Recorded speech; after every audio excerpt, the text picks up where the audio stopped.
Saya Fauzi Ramadan dari Universitas Gajah tepatnya kelas MA 18B2 akan menjawab tentang manajemen risiko. Pertanyaan pertama, jelaskan tentang istilah-istilah manajemen risiko berdasarkan ISO 31000 tahun 2018. Oke, manajemen risiko adalah segala proses kegiatan yang dilakukan semata untuk meminimalkan bahkan mencegah terjadinya risiko perusahaan. Di dalamnya ada kegiatan identifikasi, perencanaan, strategi, tindakan-tindakan, pengawasan, serta evaluasi terhadap hal-hal negatif yang kemungkinan akan menimpa usaha. Pertanyaan kedua, jelaskan prinsip-prinsip manajemen risiko. Prinsip-prinsip manajemen risiko menurut ISO 31000 tahun 2009, agar manajemen risiko menjadi lebih efektif, maka perusahaan mematuhi prinsip manajemen risiko, yaitu ada 11 prinsip.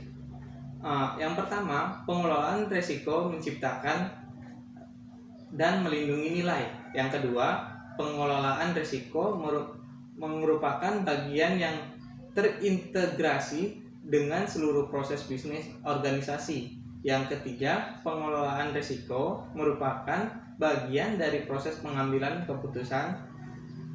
Yang keempat, ada pengelolaan risiko secara eksplisit, memperhitungkan ketidakpastian. Yang kelima, risiko dibangun melalui pendekatan yang secara sistematis, terstruktur, dan tepat.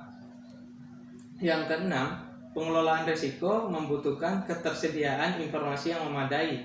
Yang ketujuh, ada pengelolaan risiko yang membutuhkan kostumasi. Yang kedelapan, ada pengelolaan risiko mempertimbangkan faktor manusia dan budaya. Yang kesembilan, ada pengelolaan risiko bersifat transparan dan inklusif. Yang kesepuluh, ada pengelolaan risiko bersifat dinamis, berulang, dan tanggapan terhadap perubahan. Yang ke-11, pengelolaan risiko dapat memfasilitasi pengembangan berkelanjutan dari organisasi. Pertanyaan ketiga, jelaskan tentang kerangka kerja manajemen risiko. Nah, kerangka kerja manajemen risiko menurut ISO 31000 tahun 2009 dimulai dengan pemberian mandat dan komitmen. Pemberian mandat dan komitmen ini merupakan hal yang sangat penting karena menentukan akuntabilitas kewenangan, dan kapasitas perilaku manajemen risiko.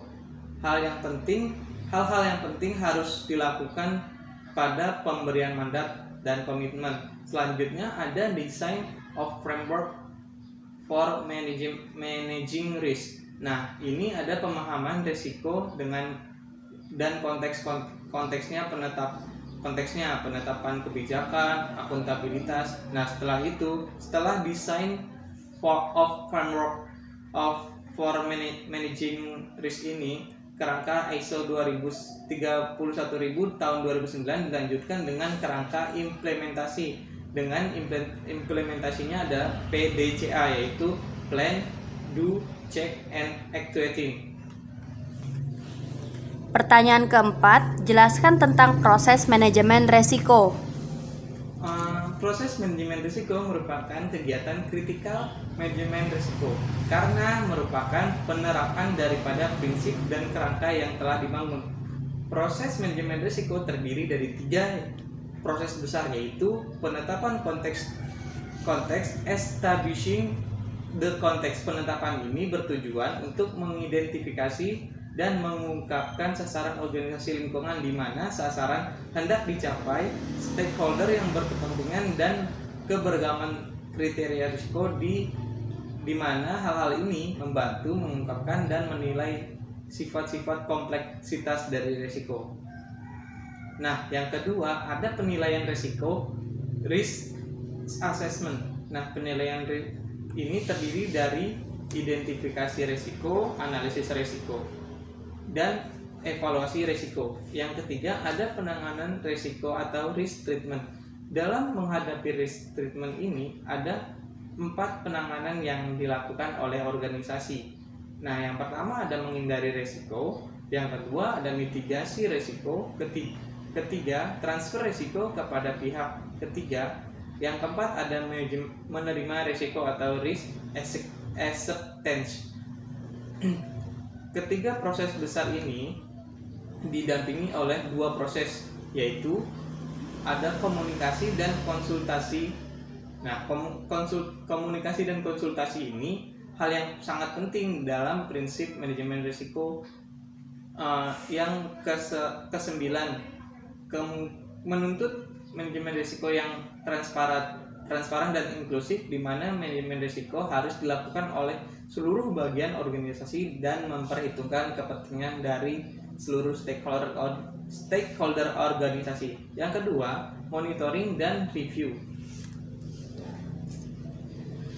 Pertanyaan kelima, jelaskan tentang asesmen resiko.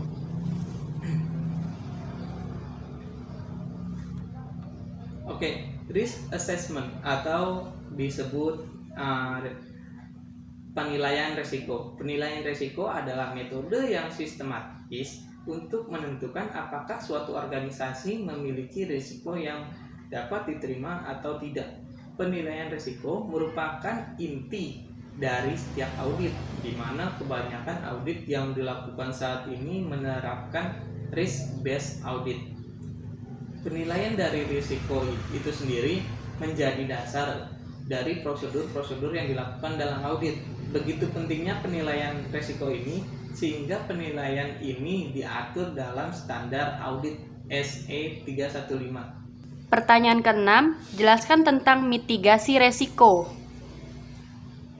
Oke, mitigasi resiko merupakan pengambilan langkah-langkah untuk mengurangi kerugian yang dapat ditimbulkan dari dampak atas resiko karena wujud resiko belum diketahui secara jelas, maka perlu adanya pengelolaan resiko secara baik dan benar agar tidak terdampak pada kelangsungan proses bisnis utama. Pertanyaan terakhir, jelaskan tentang penerapan perizinan berusaha berbasis resiko pada Undang-Undang Nomor 11 Tahun 2020 tentang Cipta Kerja. Kontroversi yang ditimbulkan oleh Omnibus Law Cipta Kerja belum kunjung reda. Salah satunya adalah mencuatnya respon publik dikarenakan pengesahan yang mendadak beberapa hari lalu. Belakangan ini telah muncul isu mengenal pentanahan, ketenagakerjaan, dan juga UMKM. Namun, ada salah satu unpopular issue, yakni terkait perizinan.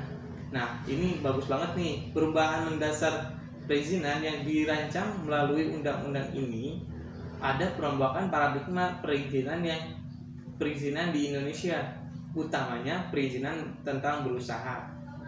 Perubahan tersebut adalah model berbasis izin biasa atau license approach menjadi perizinan berbasis risiko atau risk-based listening. Tujuannya untuk menyederhanakan perizinan berusaha di Indonesia. Singkatnya gini, pendekatan seperti ini membuat pemerintah memberikan izin berdasarkan tingkat risiko dan ancaman lingkungan eksternal dari suatu kegiatan usaha. Konsekuensinya, pemerintah memberikan kepercayaan tiap pelaku usaha untuk melakukan kegiatan usaha sesuai standar risiko yang telah ditetapkan pemerintah. Padahal kita tidak bisa menjamin standar risiko yang ditetapkan pemerintah apakah sudah sesuai atau belum. Yang penting sih investor datang. Mari kita tengok negara lain dulu nih. Nah, risk-based listening bukanlah hal yang baru di dunia ini. Inggris menetapkan model ini dengan menyertakan sebuah risk assessment terhadap suatu usaha. Hal ini dinyatakan oleh Philip Hampton dalam laporannya pada tahun 2005 yang berjudul Reducing Administrative Burdens, Effective Inspection and Enforcement. Untuk menilai dan melakukan assessment tersebut terdapat lembaga The Financial Service Authority yang nantinya melakukan sebuah inspeksi. on-site visit terhadap kegiatan usaha. Oke, baik, terima kasih. Itu saja pertanyaan-pertanyaan dari saya. Oke, terima kasih. Saya Fauzi Ramadan, pamit undur diri. Salam kesehatan.